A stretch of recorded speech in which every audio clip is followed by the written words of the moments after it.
Millet Marvels, changing the way world eats by Tenali Double Horse.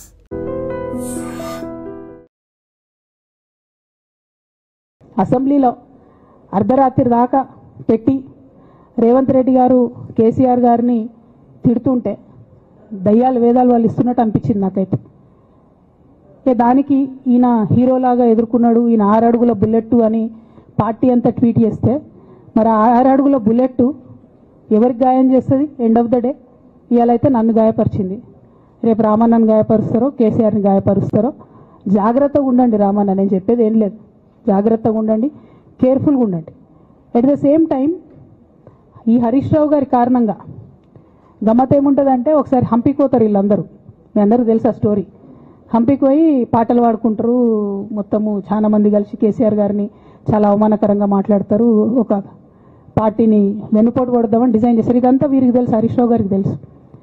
నేను ఆ రోజు సాక్ష్యం ఉన్న హరీష్ అన్న వచ్చి లిటరల్లీ రామన్న చేతులు పట్టుకొని, అరే మామయ్యకి ఎప్పుడా సింక్ ఆర్ సేల్, నేను మామయ్యతోనే ఉంటా అని చెప్పి అక్కడ మాట్లాడుకున్న వాళ్ళందరినీ వెబసార్ దగ్గర అవుట్ చేసిండి. ఆ తర్వాత పర్యవసానంలో ఈటల రాజేంద్ర అన్న బయటికి వెళ్ళడం.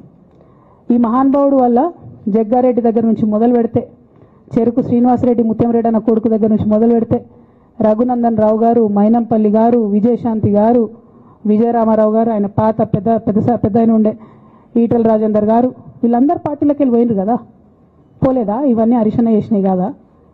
ఆనాడు దుబ్బాక ఉప ఎన్నిక ఎందుకు ఓడిపోయినాం? దుబ్బాక ప్రజలకు ఇప్పటికి కూడా గుర్తుంటుంది. వాళ్ళందరూ ఒకటే మాట చెప్తారు, ఈయన సిద్దిపేటకు తప్ప రూపాయి రానియాడు దుబ్బాకకు, ఈయన వచ్చి ప్రచారం చేసిండు కాబట్టి మేము ఓటేయాలని ఓపెన్గా చెప్పారు ఆనాడు ఎన్నికలలో.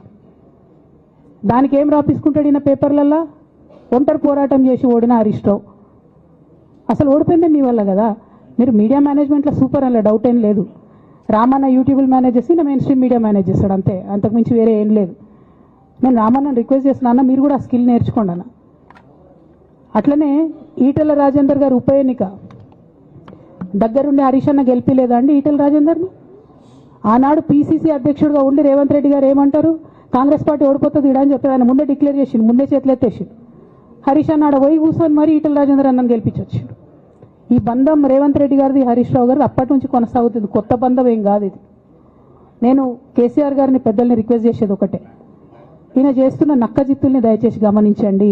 ఇవాళ నేను బయట పోతా కావచ్చు, నాదేముంది, ఉద్యమంలోకి వెళ్ళి వచ్చినా మళ్ళీ ఉద్యమంలోకే పోతా, నాకు భయం ఏముంటుంది, నాకు ఎన్నడూ పదవుల మీద ఆశ లేదు. నియోజకవర్గాలలో ఇంటిగ్రేటెడ్ రెసిడెన్షియల్ స్కూల్లే కాదు, ఏటీసీలు అంటే అడ్వాన్స్డ్ టెక్నాలజీ సెంటర్లు, ఇవన్నీ కూడా ఐటీఐలకు ప్రత్యామ్నాయం. సాంకేతిక నైపుణ్యం పెంచి ఈరోజు స్కిల్ వర్కర్స్ని తయారు చేసి మిడిల్ ఈస్ట్ కంట్రీలకే కాదు, సింగపూర్, జపాన్ లాంటి దేశాలకి ఈరోజు సాంకేతిక నైపుణ్యం ఉన్న యువకులు అవసరం ఉన్నది. ఇతర దేశాల్లో ఇవాళ అమెరికాకు పోవాలంటే ఒక ఇంజనీరింగ్ ఏదో చదువుకొని ఉండాలి, కానీ ఇవాళ సింగపూర్, సౌత్ కొరియా, జపాన్ లాంటి దేశాలలో మంచి మంచి ఉద్యోగాలు రావాలంటే చదువు తక్కువ సాంకేతిక నైపుణ్యం ఉంటే ఉద్యోగ ఉపాధి అవకాశాలు ఉన్నాయి. 14 శాసనసభ నియోజకవర్గాలకు పెద్దలు చిన్నారెడ్డి గారికి చెప్తున్నా, ఏటీసీలు ఎక్కడ లేకపోయినా 14 నియోజకవర్గాలకు 14 అడ్వాన్స్డ్ టెక్నాలజీ సెంటర్లు ఇచ్చే బాధ్యత ప్రభుత్వం తీసుకుంటుంది. ఏ నియోజకవర్గాలలో లేవో మీరు ప్రతిపాదనలు పంపించండి, మీరు తక్షణమే కలెక్టర్లతో రివ్యూ తీసుకోండి.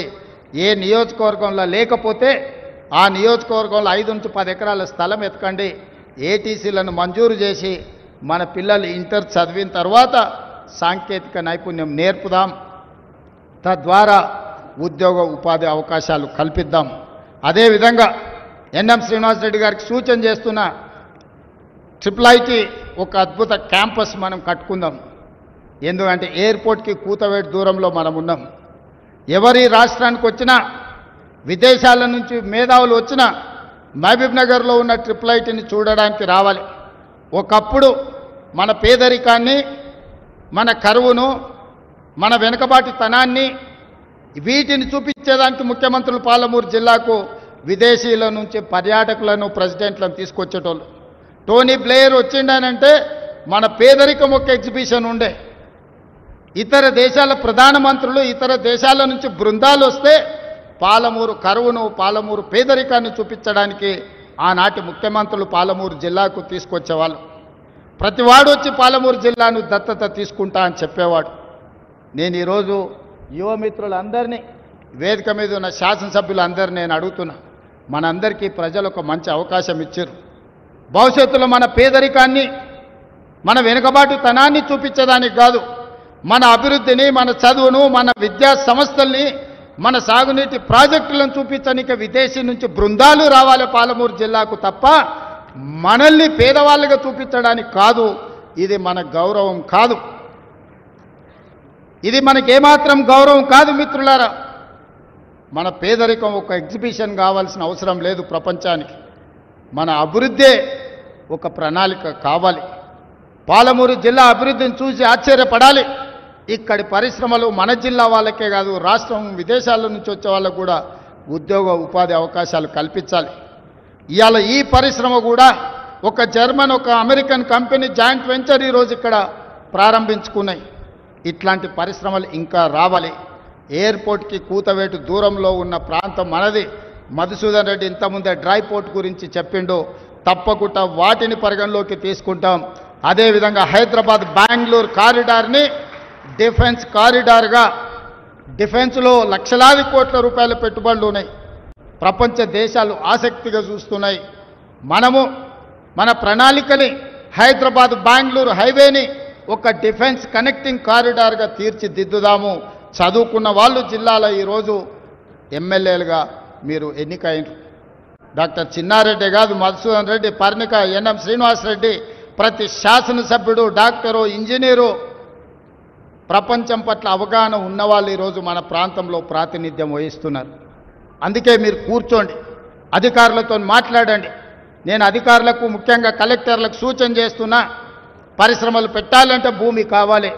ఎక్కడెక్కడ భూమి అందుబాటులో ఉందో ఆ భూముల యొక్క అందుబాటును నాకు పంపించండి. ఏ పరిశ్రమ వచ్చినా మొట్టమొదట పాలమూరు జిల్లాలోనే పెట్టేటందుకు నేను వాటిని పంపిస్తాను. కుర్చీలో కూర్చున్నది మీ వాడు, మీ సోదరుడు. ఏ వచ్చినా మొదటి ముద్ద పాలమూరు జిల్లాకే పెడతాను. ఇది నా బాధ్యత, నా నైతిక ధర్మము.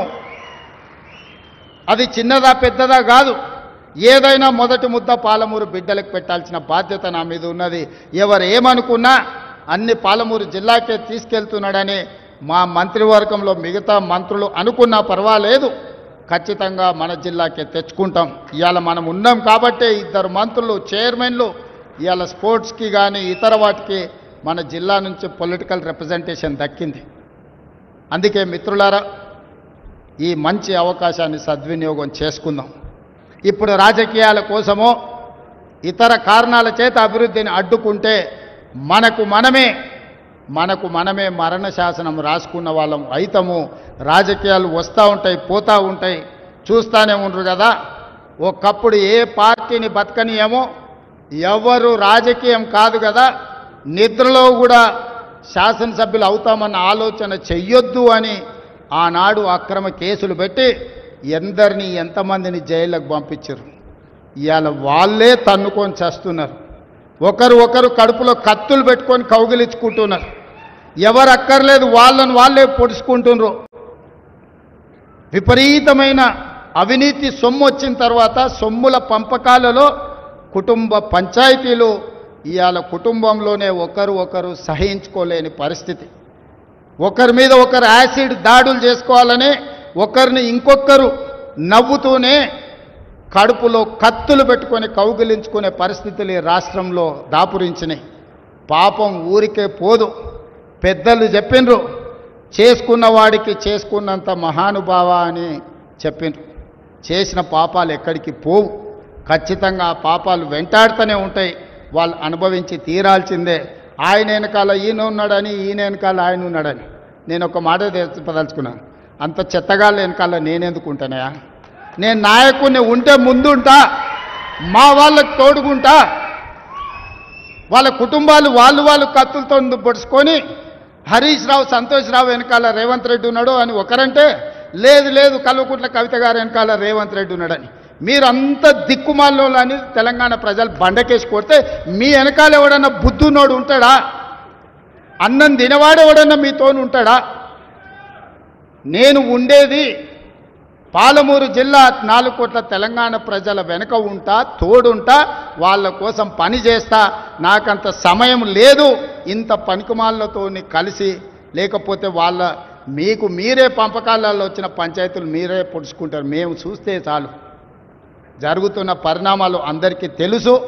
దయచేసి మీ వివాదంలోకి మీ కుటుంబ పంచాయతీలనో మీ కుల పంచాయతీలనో మమ్మల్ని లాగకండి. మాకు ఎలాంటి ఆసక్తి లేదు. మిమ్మల్ని ఎప్పుడో ప్రజలు తిరస్కరించిండ్రు. మీరు కాలం చెల్లిన 1000 రూపాయల నోటు లాంటోళ్ళు. కాలగర్భంలో కలిసిపోతుంది ఆ పార్టీ. ఒకప్పుడు జనతా పార్టీ కూడా గొప్ప పేరుండే, కానీ జనతా పార్టీ కనుమరుగైంది. ఆ తర్వాత తెలుగుదేశం పార్టీ ఒక అద్భుతమైన పార్టీ, చాలామందికి అవకాశాలు కల్పించిన పార్టీ. కొంతమంది కుట్రల వల్ల ఆ పార్టీ కూడా ఈరోజు తెలంగాణలో ఒక సమస్యను ఎదుర్కొంటుంది. మరి ఇన్ని దుర్మార్గాలు చేసిన మీరు మాత్రం ఎట్లా మనుగడ సాధిస్తారు? ప్రకృతి అనేది ఉంటుంది, ఆ ప్రకృతి శిక్షిస్తుంది. అందులో మనకి ఎవరికి ఏమాత్రం ప్రమేయం లేదు. రాజకీయాల వైపు చూడకండి మిత్రులారా. పాలమూరు జిల్లాను అభివృద్ధి చేసుకుందాం. ఇరిగేషన్ అండ్ ఎడ్యుకేషనే my first. And don't forget to subscribe to iDream. And for more videos, please subscribe to iDream. Please subscribe to iDream. Please subscribe iDream. And please subscribe to iDream. For more videos, subscribe to iDream. please like, share and subscribe to the channel. Congratulations, iDream. Subscribe to iDream. Subscribe to iDream. So subscribe to iDream Media. iDream ki iDream team andarki huge congratulations. Please subscribe iDream Media. Please subscribe to iDream. Subscribe iDream. Please subscribe to iDream. iDream అంటే నా కళల channel subscribe చేసుకున్న నోరు తిరుగుతలేదు. మీరైతే గంట గుర్తు కొట్టండి. For more such videos, please subscribe to iDream. Subscribe to iDream. Please subscribe to iDream. Please subscribe iDream Media. Please do subscribe to iDream. Please subscribe to iDream Media. For best entertainment and information, please subscribe iDream.